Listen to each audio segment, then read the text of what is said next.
उपस्थित धर्म प्रेमी श्रद्धावान जिज्ञासु भाइयों तथा सुशील बहनों, हमने ज्ञानी के लक्षण देख लिए हैं।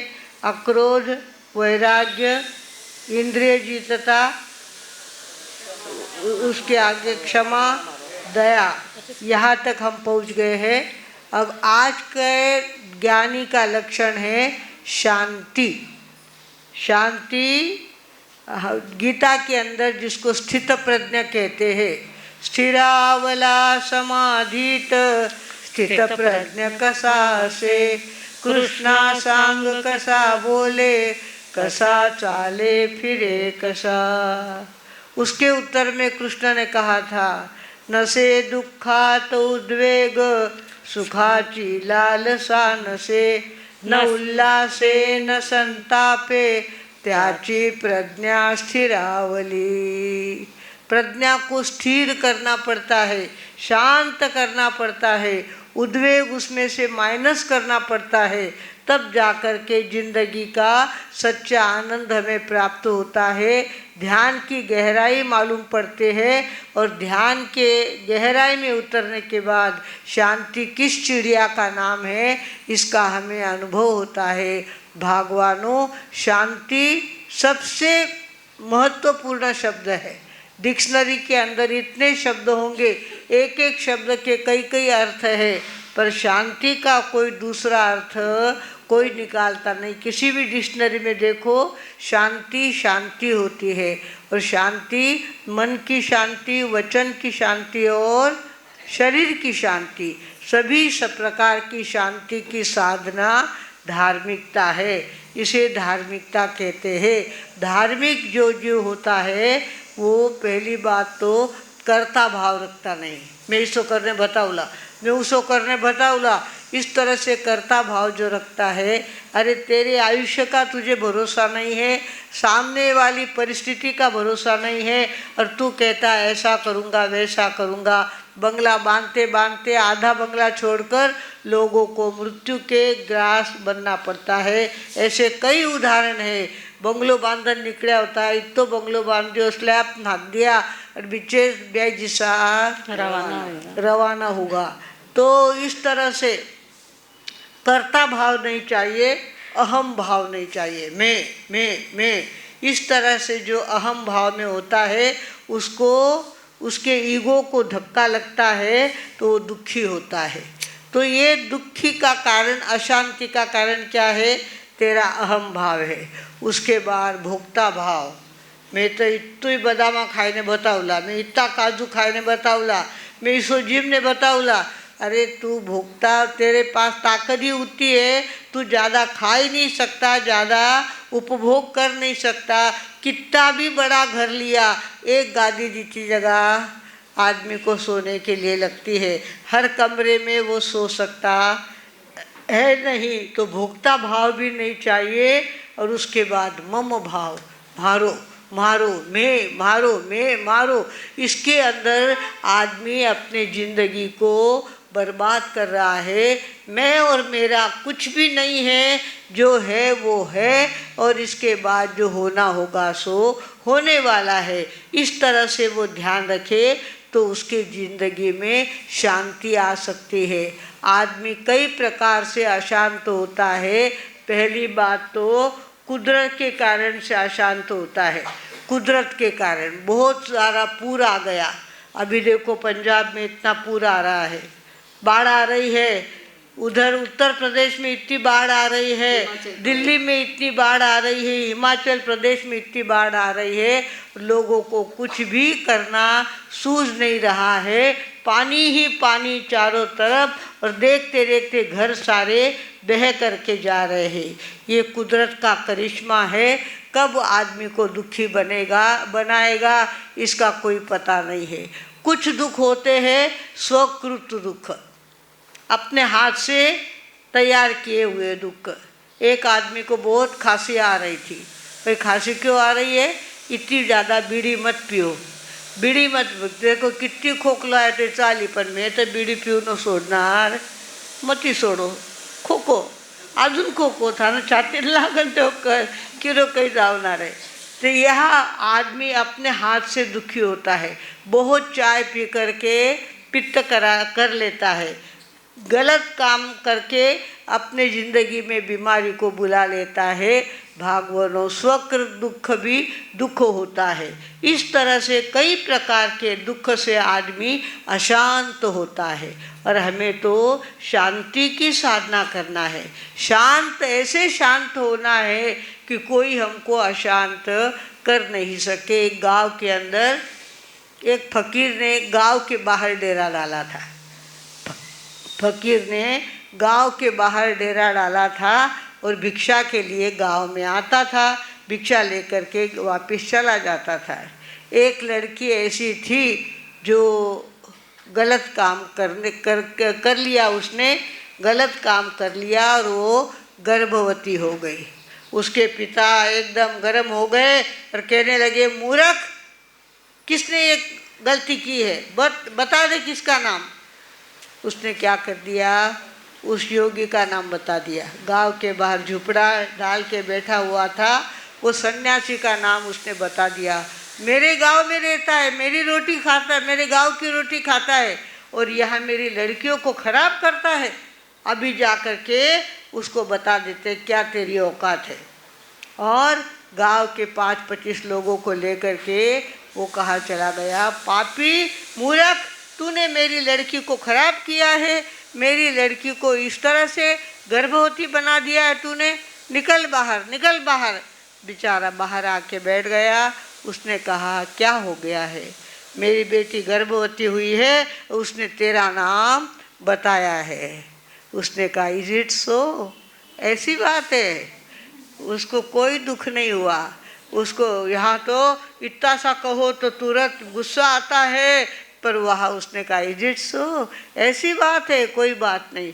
वो बच्चा लाया वो आदमी उस लड़की का और क्या कर दिया, उसके पास रख दिया, उसके गोद में डाल दिया, संभाल तू, तेरा पाप तू संभाल, हमको नहीं चाहिए ऐसा। और वो बच्चा बेचारे उस सन्यासी ने ले लिया, हाथ में बच्चा लिया, उसको झोली उसके लिए बांधी, उसको उसका रोना बंद किया, सब कुछ किया, किंतु माँ का दूध कहाँ से लाए वो। माँ का दूध तो माँ के पास ही होता है। और बच्चे ने रो रो करके घर सर पे ले लिया था।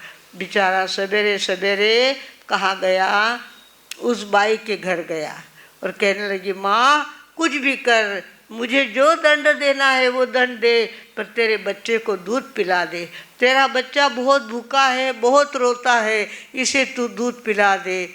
और माँ से भी नहीं रहा गया। माँ ने कहा, पिताजी को कहा, मैंने गलत आदमी का नाम बताया, मैंने सोचा सन्यासी का कौन बाप होता है, सन्यासी का नाम ले लो तो अपने ऊपर झंझट नहीं आएगी। तो सन्यासी तो कोई पाप उसने नहीं किया है, पाप करने वाला कोई दूसरा है जिसने मुझे चक्कर में लिया था और जिस कारण से मैंने इस बच्चे को जन्म दिया है। इस बच्चे की माँ मैं हूँ, इस बच्चे का पालन पोषण मुझे करना है, मेरा बच्चा मुझे दे दो और मैं जैसा भी होगा उसको बड़ा करूँगी और उसको सुखी बनाऊँगी। इस तरह से भगवानों वो सन्यासी उसने क्या कहा, इज इट सो, ऐसी बात है। अब उसके ऊपर इतना बड़ा कलंक लगाया, इतना बड़ा दोष लगाया, पर उसकी शांति भंग नहीं हुई। हमको तो कोई का रा कह दे तो तुरंत क्या समझाए, काय समझला है तुम्हारा, तुरंत जोर में आ जाते हैं, गुस्सा कर लेते हैं और अशांति को आमंत्रण दे देते हैं। भगवानों ज्ञानियों ने कहा है इस तरह से नहीं, शांति की साधना मनुष्य जीवन की बहुत बड़ी साधना है। संत रामचरितमानस के अंदर कहा है, समदर्शी इच्छा कछु नाही, हर्ष शोक भय नहीं मन माही। अस सज्जन मम उर बसे ऐसे, लोभी हृदय बसहु धन जैसे। समदर्शी इच्छा कछुराई, जो सबको एक निगाह से देखता है, उसके बड़ी श्रीमंत और गरीब का भेद उसके दिमाग में नहीं आता, सुंदर और कुरूप का भेद उसके मन में नहीं आता, सबको एक निगाह से देखता है, समदर्शी होता है। और इच्छा उसकी कुछ नहीं होती, मुझे ये चाहिए वो चाहिए वो चाहिए, ऐसा कुछ भी उसकी मांग होती नहीं है। ऐसे लोग कहते हैं राम जैसे हृदय में बैठते हैं, ऐसे ऐसे ऐसे अस सज्जन मम उर बस कैसे, तो कहा है मेरे हृदय में ऐसे लोग कैसे बैठते हैं, जैसे लोभी के मन में लोभ बैठा रहता है, धन बैठा रहता है, ऐसे ऐसे भगत मेरे हृदय में बैठते हैं, मैं उनको सहायता करता हूँ। भगवानों, हमें भी अपनी जिंदगी में शांति की साधना करनी है, शांति में ही अपने जीवन को आगे आगे बढ़ाना है। पर हमारी इंद्रियां हमें कुछ सूझने नहीं देती, इंद्रियों के मन में तो कुछ न कुछ आते रहता। अब खानू छोरा चालो कई तरीके खाई लेवा, वो गरम गरम चाह नाश्तो तरी ले लेवा, आज रसोई ने घनी देर है। इस तरह से आदमी इंद्रिया क्या करती है, आदमी को नीचे उतारती है। एक बेटा था, ऊपर छप्पर का काम कर रहा था, बरसात के दिन थे, और उसने सोचा कि छप्पर कहीं हमारे घर को गीला ना कर दे, इसके लिए छप्पर सुधार रहा था। धूप कड़ी हुई थी और माता पिता कहने लग गए, बेटा बहुत कड़ी धूप हो गई है, अब नीचे उतर आ तू।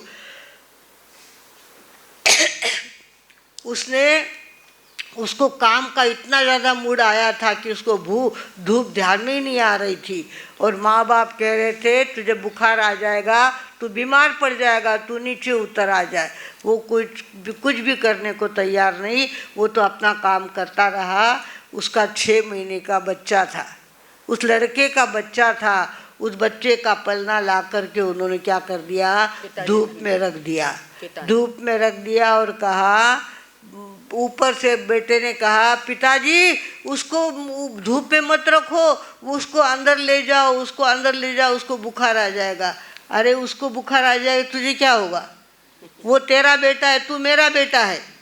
जैसे तुझे उसकी चिंता है ऐसे मुझे तेरी चिंता है। और आप जब तक उसको अंदर नहीं ले जाते तब तक मैं नीचे नहीं उतरता। पिता ने कहा, जब तक तू नीचे नहीं उतरता मैं पलना धूप में ही रखूँगा। इस तरह से भगवानों ये इंद्रियां नीचे उतारती है और आदमी को चंचल बना देती है। रास्ते से चलते हैं, होटल के अंदर कोई गर्म चीज़ बनती हो तो तुरंत मुंह में पानी छूटता है और चलो खाए लेवा, कई तरी खाए लेवा। इस तरह से आदमी चंचल बनता है। भगवानों, ज्ञानी लोगों ने कहा है कि शांति जिंदगी का सबसे बड़ा धन है, और वो इच्छाओं के पीछे अशांति बढ़ती है। जितनी इच्छाएं ज़्यादा उतनी अशांति ज़्यादा, जितनी इच्छाएं कम उतनी शांति। इच्छाओं की तोड़ो मीनारे, सुख यदि पाना चाहो प्यारे। इच्छाओं की तोड़ो मीनारे, सुख यदि पाना चाहो प्यारे। पार न आता इसका कभी भी, ये तृष्णा तो अंबर सी है। मन प्रभु मन मंदिर में है, प्रभु मन मंदिर में है। प्रभु प्रभु हमारे अंतर में विराजमान है, पर अशांति ने उनको घेर लिया है, जिस कारण से ध्यान हमारे मधुस्मिता जी ध्यान करवाते हैं तो 3 बार आँख खोल के देखते आज ध्यान पूरा हुयो कि नहीं हुयो। कोई ध्यान खोली, कोई नहीं खोलियो। रोज देखो थे, तुरंत आँख खुल जाती है। बाकी बातों में भोजन करने बैठो तो ध्यान सिर्फ भोजन की तरफ होगा और दूसरी जगह नहीं होगा। नींद में सोएंगे तो पूरी नींद में ही सोएंगे, किंतु ध्यान कहाँ तो अटने देख उठने देख, उठने देख उठने देख। इस तरह से आदमी अशांत होते जाता है। भगवानों, ऐसी अशांति आदमी को स्थिर नहीं होने देती, और जो स्थिर नहीं होता वो ध्यान में आगे बढ़ नहीं सकता, और जो ध्यान में आगे नहीं बढ़ता वो भगवान महावीर के क्लास में बैठ नहीं सकता। आशा तृष्णा माया अपमानाच बीज, आशा तृष्णा माया अपमानाच बीज, नासिलिया पूज होई जेते, नासिलिया पूज होई जेते, आशा तृष्णा माया अपमानाच बीज, अधीराशी नाही चालू जात मान, अधीराशी नाही चालू जात मान, दुर्लभ दर्शन धीर त्याचे, दुर्लभ दर्शन धीर त्याचे, आशा तृष्णा माया अपमानाच बीज, आशा तृष्णा माया तुका म्हणे नाही आणि काशी बोला, तुका म्हणे नाही आणि काशी बोला, वाया जाय मोल बुद्धी पाशी, वाया जाय मोल बुद्धी पाशी, आशा तृष्णा माया अपमानाच बीज, आशा तृष्णा माया। आशा तृष्णा आणि माया हे अपमानाचे कारण आहे, आणि खास करून मनाला अशांत बनवणाऱ्या या इच्छा आहेत। आशा असो, इच्छा असो, तृष्णा असो, या सगळ्याला मनाला अशांत बनवणाऱ्या वस्तू आहेत। त्याच्यापासून दूर राहण्याचा प्रयत्न करता आला पाहिजे। भाग्यवंतांनो, आम्हाला आमच्या जीवनाला शांती कशी लाभेल हाच एक प्रयास करणं खूप गरजेचं आहे।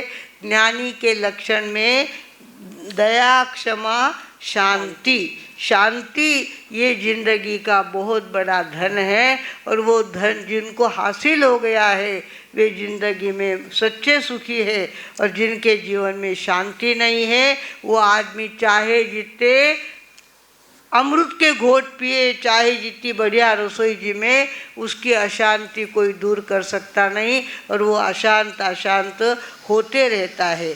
अशांत होना ये अज्ञानी का लक्षण है, और शांत हो जाना ये ज्ञानी का लक्षण है। हमें भी हर प्रकार की शांति प्राप्त करनी है। घर में गए, बाहर गए, कहीं भी गए, हमारी शांति हमारे साथ होनी चाहिए। जो ज्ञानी लोग होते हैं बड़े शांत होते। विनोबा भावे के दर्शन के लिए उनके भाई शिवाजी भावे, हम धुलिया में थे और शिवाजी भावे वर्धा गए विनोबा जी के दर्शन के लिए।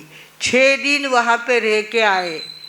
हमने पूछा तुम्ही काय काय गोष्टी केल्या भावानी? कसल्या गोष्टी म्हणे? गेलो तेव्हा पाया पडलो आणि आलो तेव्हा पाया पडलो, याच्याशिवाय आमचं काही बोलणं झालं नाही। कुछ भी नहीं हुआ, गया तो पैर छुआ और आया तो पैर छू के आया हूँ। बाकी हमारी कोई बातें, हम फालतू बातें करते नहीं है। भावे परिवार इतना ज्ञानी था जो इतने 6 साल के बाद 2 ही भाई मिले थे, पर कोई बात नहीं। और हमारे यहाँ तो लड़कियाँ पियर आती है तो न जाने क्या बातों की झड़ी लगाते हैं। हमारी सासू हमारी हाँ मोबाइल तो चालू ही है। हमारी सासू शीन मारा घर में इसो है, माना घरे इसो है। इतनी बातें करेंगी जिससे पूरी बुद्धि हमारी क्या हो जाती है, कमज़ोर पड़ जाती है। ज़्यादा बड़बड़ करने से बुद्धि कमज़ोर पड़ती है, ज़्यादा बोलने से मन अशांत होता है।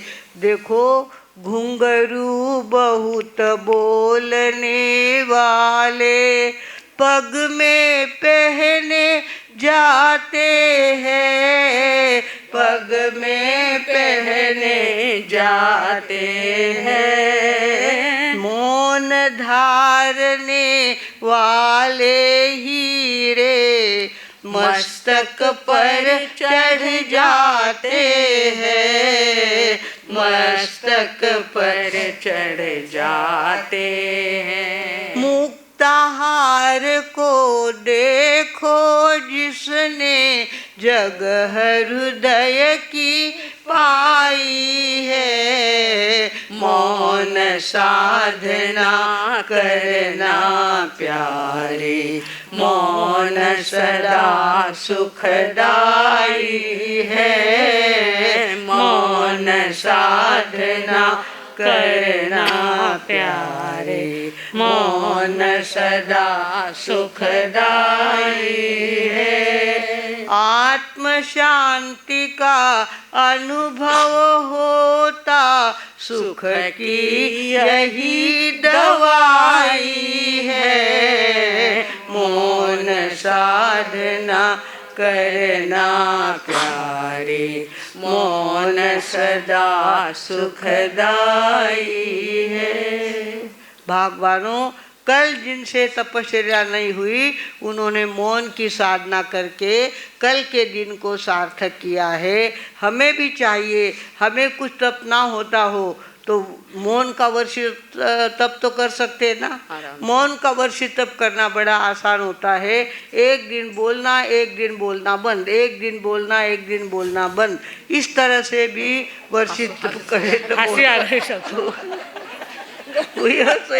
तो बोलन री इतनी सवय लागी है ना, बोलन री बोल्या बिना खायडो पचेच नाही।